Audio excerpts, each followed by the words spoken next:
Hello friends, कैसे हैं आप लोग। सबको मेरा नमो बुद्ध है। भगवान बुद्ध कहते हैं, बुद्धिमान पुरुष निंदा और प्रशंसा से विचलित क्यों नहीं होते।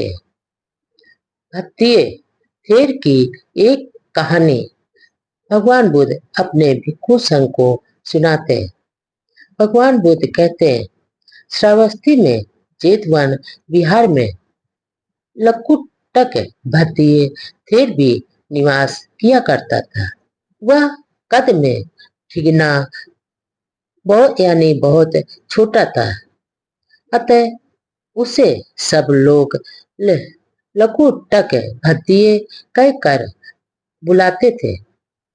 और अध्यप वह कद में छोटा भी था तथा भी हृदय से वह बहुत ही बड़ा, सरल और सीधा साधा, नम्र तथा उसका हृदय बहुत ही नम्र और पवित्र हृदय का था। चूंकि वह बहुत ही सीधा साधा तथा साफ सुथरा हृदय का था, तो उसे भिक्षुगण उसकी आयु का भी सम्मान न करते हुए अक्सर उसका मजाक उड़ाया करते थे। क्योंकि भिक्षुगण अक्सर तरुण भिक्षा उसके सर पर चपत लगा देते थे और उसके कान और नाक पकड़कर रगड़ भी देते थे और हमेशा मजाक करते रहते थे और कहते थे, अरे चाचा जी, धर्म में पूरा मन नहीं तुम लगा रहे। भिक्षु वहां के भिक्षु जीवन से ऊब तो नहीं गए होंगे। यहाँ सुख नहीं हो क्या? सुख नहीं है?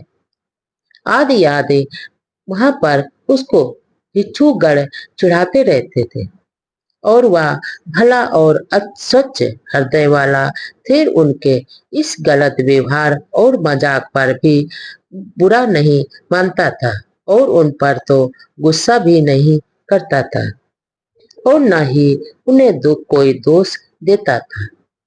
वह उन्हें ना तो टोकता था ना ही रोकता था और ना उनसे कोई शिकायत भी करता था और हमेशा प्रसन्नचित रहकर अपनी साधना में लीन रहता था, साधना किया करता था।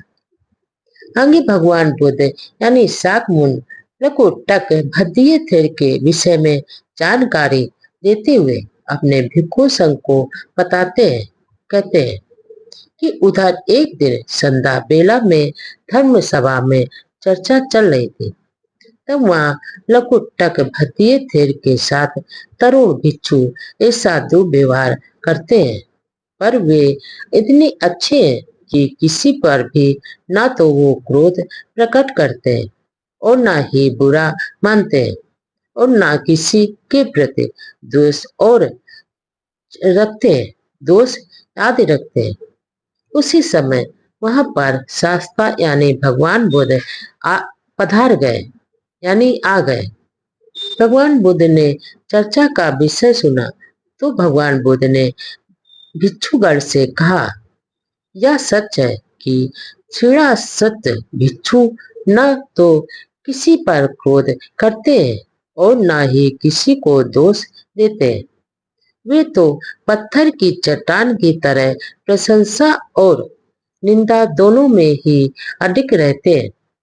चाहे कोई उनकी प्रशंसा करे, चाहे कोई उनको बुरा भला कुछ भी करे, वे हमेशा विचलित नहीं रहते हैं। ऐसा कहकर भगवान बुद्ध ने ये कहानी अपने भिक्षु संघ को सुनाई थी।